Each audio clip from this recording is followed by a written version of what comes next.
Sure. Well, good to see everybody. Thanks for coming out, and good to be back, and looking forward to this Saturday's home opener. Just going back to last week, I really thought that game at Minnesota was a game that we had a chance to win, and did not play well enough in all three phases throughout the course of the game to put us in position to pull the upset down the stretch. I thought we played extremely hard. We matched up well physically, particularly on defense and on special teams.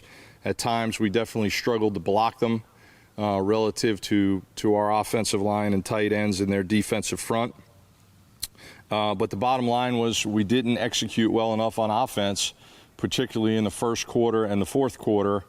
And we barely had the ball in the fourth quarter, which didn't help. But we did have our moments. And we did have a chance to keep it close. And so anytime that happens, you look back and you say, what could we have done better?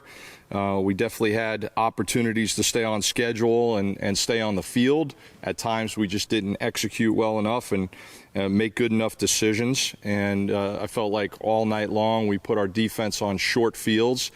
They held, they got some stops, they forced some field goals, but you just can't play complementary football unless you're moving the ball and exchanging field position. So we had too many 3 and outs. We punted the ball well, but we punted it too often. And then after the big interception, we had another 3 and out. That was a good opportunity right there to really tie the game. And we end up in a situation where we've got to go for a field goal and missed it. So disappointed with the outcome, but when you watch the video the next day, there were a lot of really good things that we did for a first game in all three phases, but still an awful lot to clean up as a coaching staff and in all three phases. And the bottom line is to pull off an upset like that against a good Big Ten team, you've got to play really clean, complementary football in all three phases, and we didn't get that done. So we need to play more people. We need to be on the field longer. We only had 44 snaps of offense, and as I already mentioned, we need to play complementary football. So disappointing to waste an opportunity to do something monumental, but we'll learn from it. And the couple extra days have been very beneficial here as we turn the page and get ready for St. Francis. Injury-wise, we did come out of the game relatively healthy. Deion Crawford's nursing a little bit of a shoulder right now, but I don't think that's going to be anything that holds him out. Jakari Bennett did not play in the game, but we expect him to be back. A couple of other bumps and bruises. Lamar Sperling just played sparingly because he was coming off an ankle injury, but he's doing really well right now. So I am pleased, again, about how we held up physically in the game. St. Francis coming here to UB this weekend. Of course, part of our scheduling formula is to go play a team like we played last week, and then try to have an FCS opponent coming to UB.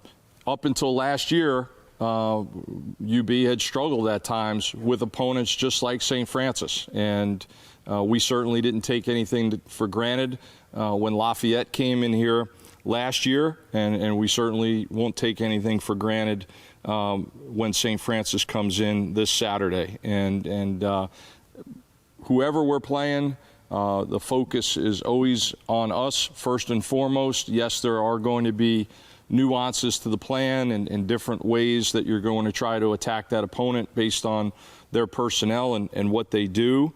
But most importantly, it's always about us and playing great, sound, fundamental football. Trying to be at our best and put our guys in position to be successful as a staff. This is the first of a unique 7 home games this season, so really excited about that. Excited to see the response from the campus community in Western New York coming off a really pleasant surprise type season last year, and all of the things that our guys have done to immerse themselves in the community here on campus and around Buffalo. So hopefully all of that positivity, the success in the classroom, the community service, the engagement, hopefully all of those things start to translate to a really fun atmosphere here in the stadium. St. Francis opened their season last Thursday night as well. They played FBS Sunbelt member Louisiana Monroe on the road down in Louisiana on a rainy night. They competed very well in that game. They moved the ball very well. They got some stops on defense. They made some plays on special teams. Ultimately, Monroe was able to pull away from them and win the game. This is a team that beat Kent State last year and really controlled that game. They also took Akron to overtime a few years ago, so they're very familiar with playing FBS opponents. They're very familiar with playing opponents from the Mid-American Conference. They've also got a significant portion of their roster from Western New York, so I'm sure those guys are going to be really excited to be playing here in UB Stadium. Very impressed with their offense. They're extremely well coached. Everything they do is very intentional, and they are going to try to establish the run first, and however they're trying to do that, you can expect complementary plays, play action passes, screens, different misdirection type run plays off of the same base run and out of the same formations with the same motions and things of that nature. So they're a pretty balanced team that likes to establish the run first. They'll be in a lot of 10 and 11 personnel, but they will get into some 2 tight end sets, what we call 12 personnel. They've played 2 different quarterbacks. Whitfield, number 6, is a taller pro-style quarterback. He's a very efficient player. He's a very good decision maker. You could see he's very much in control of the offense. And then there's another quarterback, number 2, Hosteen, if I'm pronouncing that correctly, that comes in, who's a very athletic guy that can make things happen with his feet. Put together, runs the ball hard. So both of those guys have experience, and we'll certainly have to prepare to see both of those guys. They do a really nice job attacking the perimeter with quick screens, jet sweeps. They will get under center. They will run some stuff out of the pistol. They'll jump into some empty sets. They're proficient with their RPO game. They'll get into some 2-backs, and Minnesota did that some against us last week, so that's certainly a possibility that we see some of those things again. Number 87, their tight end, Raymond, is one of the local players that they have, and he's a very versatile player that they move around quite a bit. And then number 88, Darcy, is the second tight end that comes in those 12 personnel sets. They played 8 offensive linemen last week. A lot of those guys move very well. They're very technically sound. I love how they execute their screen game. They're very diverse with it and do an excellent job with it. Their running backs run hard. They catch the ball well out of the backfield. Number 3, I'll butcher his last name, so I won't even try, but very talented back. And then their wideouts, number 4, Perryman. He's also a returner, very explosive guy. They like to hand the ball off to him on those jet sweeps. Number 12, Cameron, is a downfield threat. And then number 8, Mina, is a former quarterback. So anytime you've got a former quarterback out there at receiver, there's always possibilities for double passes and gadget plays and things of that nature that we'll have to be ready for. And we will be ready for those.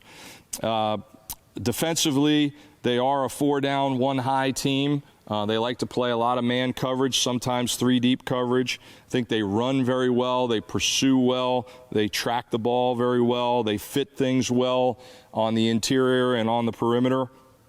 They'll jump into some bear front, which is covering all 5 down players. And then they'll mix in some 2-high safeties, and sometimes they'll pressure from that 2-high shell. But this is a very multiple, very sound, very confident unit. Number 8, linebacker, last name Council. I love the way this guy runs and hits. They've got a local DT, last name Miller, number 95, who was very disruptive on the inside last week. The other defensive tackle, Courtney, number 9, is a multiple-year starter. I believe he's a 5th-year senior. Number 5, their safety, Williams, is a very good player, and they like to bring him down and add on to the box with him. Number 7, defensive end, Betts. And then both corners are athletic and listed at 6 foot. So, again, a very, very talented and competent defensive unit. And then their special teams, they've got a long-time assistant who's been with the program for many years that coaches that unit. Starting off with their punt pressure, they are very aggressive. They're going to get into 3-point stances. They're going to stem. They're going to overload. They're going to come at you from a lot of different angles. So you've got to operate well with your specialists from snap to catch to punt. You've got to get the ball off on time. You've got to be multiple with your launch points to keep them guessing, because they are a very, very high percentage of block. And then they do have a good returner when they choose to return it. The flip side of that is they're a 2-man shield team, very similar to us. They've done a good job picking up pressure going back to last year and so far this year. They've got an experienced punter, Cerulli, and he does a nice job of feeling the rush, knowing when to speed up, when he's got more time to let those gunners get down the field. So it's always nice to have an experienced guy in that position. They'll squeeze the field on their kickoff coverage. Their kickoff return, very similar to Minnesota, could be a double team into the boundary, could be a double team out to the field.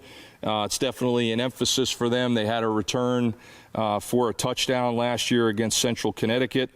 And they've got a senior place kicker and a talented freshman kickoff guy. So they're very good specialists.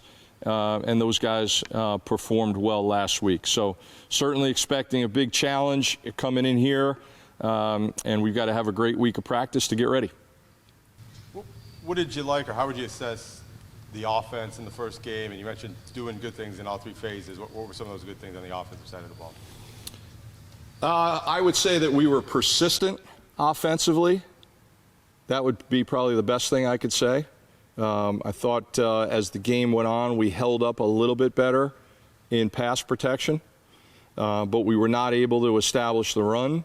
We were not able to throw and catch the way I'd like, and too many times we were in 3 and outs. There were some opportunities where we had it in 3rd and manageable, and either didn't move the chains or didn't get it to a 4th and short where we might have considered going. And there were some critical junctures in the game, including a drive in the 4th quarter where we were in a 3rd and 4 and then lost 3 yards, where that was an opportunity that we probably would have went, just knowing that, you might not have time for 2 or 3 more possessions at that point. But 4th and 7, you go from, a 4th and 2 or 3, which might be a 50-60% chance to convert against a team like Minnesota, to a 4th and 7 where now maybe it's a 15 or 20% chance to convert.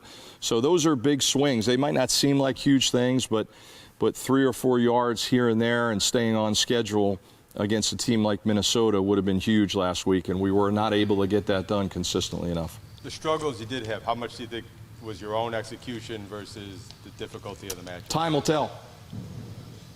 Time will tell. If we come out and are smooth sailing, not that I think this game will be easy by any stretch, but if we get into a rhythm this week, running it, throwing it, doing what we do, then that'll probably reflect a little bit more on the quality of the opponent we played. So time will tell. You talked a little bit about how you felt like physically your team matched up pretty well, which is generally the challenge when you face a Big Ten team. Expand a little bit on that and how pleased you are about that and what that could mean moving forward. Well, it all starts in the weight room, in that room right behind us, and Coach Ryan Horton and his staff and the job they do. And it's not just about the numbers. It's always great to say we've got 36 guys that clean 300, and we've got 51 guys that squat 500, and this many guys that vertical jump 30 plus inches. Those things are all great. How does it translate to the field? And everything we do is about that translation and the cohesiveness between the football fundamentals that we teach that really are the essence of what we do, that start with our special teams, but making sure that our strength and conditioning staff is also emphasizing those same fundamentals. And so having somebody that squats 650 pounds who isn't a good football player, that's not going to help us win football games. So the cohesion, the coordination, the things that we're emphasizing in the weight room and those same fundamentals on the football field, to me, that's the most important thing. And ultimately, my job as a CEO is to make sure that there's alignment within our staff, that between strength and conditioning, sports med, nutrition, equipment, all the different areas, recruiting, personnel, and of course the coaching staff, that there's an alignment in terms of what we're looking for when we bring somebody in. A lot of that is intangible as well as tangible. They've got to love the work. They've got to embrace the weight room. They're going to spend more time with Ryan and his staff than they're going to spend with us as a coaching staff. So they've got to really, really be passionate about that piece of the puzzle. But it's great to see the translation to the field. Even somebody like Doty, who's an older guy. I remember watching his video when I first got hired and saying he's a big guy, but he doesn't bend great. We need to get this guy bending better. And our strength staff just went on a mission to make that happen. And it's got to be a partnership, right? So if it's a player that needs to work on his flexibility and his explosiveness or his overall strength, and then again, how does it translate to what you're seeing on the field? So I'm very pleased that last year I thought we held up pretty well physically in most of our games, and certainly we got off to a good start, at least in two phases, and at times in all three against Minnesota the other night. With so little on film, how much do you balance, prepping for a St. Francis versus, kind of fixing things in-house? Well, we have all their games from last year, and then their first game from this year. Like every other team, they continue to evolve, and they have some different personnel. They have a lot of different jersey numbers, like I guess we do too. Guys switch jerseys, it seems like, every year. I did wear 53 every year. I didn't change, but I realize I'm from a different bygone era of college football. I did play St. Francis in my second college football game, so that is a little nugget maybe that Paul Peck might appreciate if nobody else does. But no, we do have plenty to look at from them, just as they do of us. But it is just the one game this year. And the thing I would say about them in all three phases is they do a really good job of attacking a particular opponent. So there are some things that are the core to what they do. There's definitely a system, a philosophy there, a good culture in their program. But they'll have some unique ways to attack us, and I'm sure they're going to look at some things that Minnesota did and also try to add their own little wrinkle to those concepts. Were you able to use these extra 2 days, or how do you use that extra time in your schedule? Yeah, great question. So we gave the guys Friday off. We didn't get back until about 4:30, and they had class Friday afternoon. So that was just a pure day off. Coaching staff evaluate the Minnesota game, grade the Minnesota game. We came in here on Saturday morning and treated that like a normal Sunday. And then our Sunday afternoon was basically a bonus day, sort of a modified practice where we started to introduce a little bit of St. Francis, but also worked on a lot of us. just basic execution in all 3 phases. Monday was another day off. That's typically our day off when we're in a standard game week. And then today was a normal Tuesday. Do you have any relationship with Chris Villarreal? I don't. You don't any prior encounters with him? No. I don't, but I've heard wonderful things about him. I know he's had a wonderful career, both as a player and as a coach. He seems like very much of an institution down there at St. Francis, and they have had some good teams through the years, going back to the Division III days when I played, and then the transition to FCS, or what we used to call 1AA, and moving to the Northeast Conference and going to scholarships when that conference did.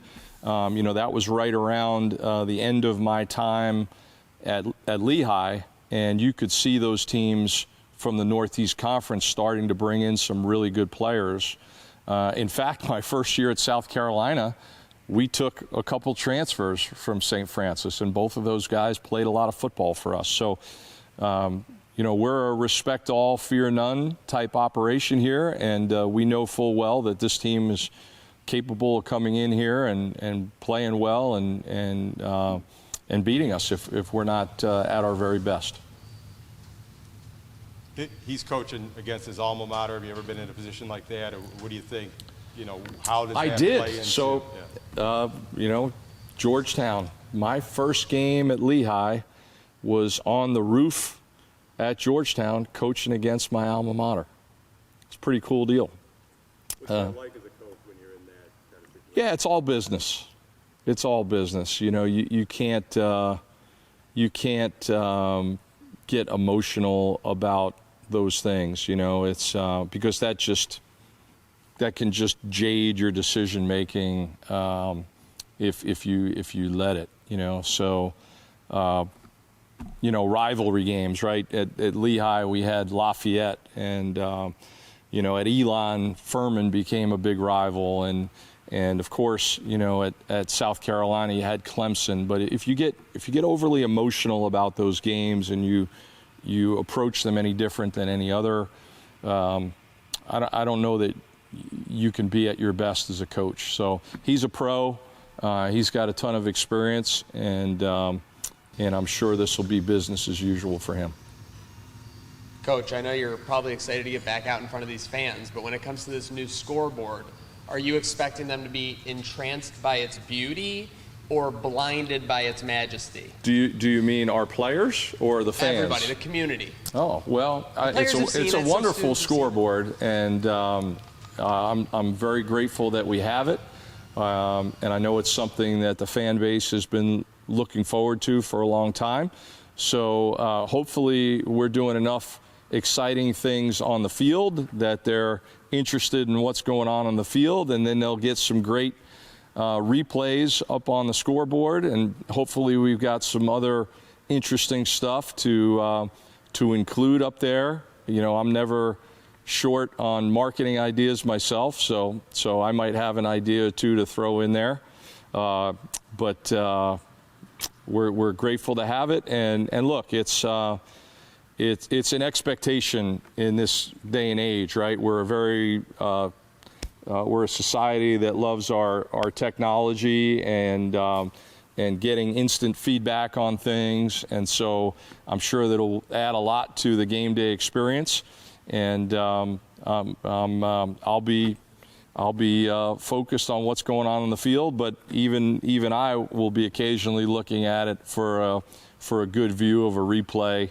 And I always used to say when I was a head coach and people first started getting these nice video boards, I would always coach the team that you stay focused on what's going on the field, but use it as a learning tool, right? Use the replay to see what happened and how I can get better. And now here we are in starting last year. Now we've got 16 laptops on the pads on the sideline now. Now we can just hit a button, and so it's amazing how times change.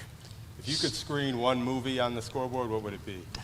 Oh, well, if you're asking me for my favorite movies of all time, we'd have to start with The Greatest Escape with Steve McQueen, and James Garner, 1963, epic POW movie. I think that would probably be that movie would go on about as long as the actual game itself. If we showed The Longest Day, that's a great movie, but that's black and white, and that's got an even bigger cast, including John Wayne. But the problem with The Longest Day is that would actually outlast the game. That would be about 3 hours and 45 minutes. So if we're looking for something a little bit shorter, I don't know, maybe A Few Good Men. That wouldn't be bad. That we could probably get that into 3/4 of the game. Anything else for Coach? Thanks, everyone. All right, good stuff. Thank you.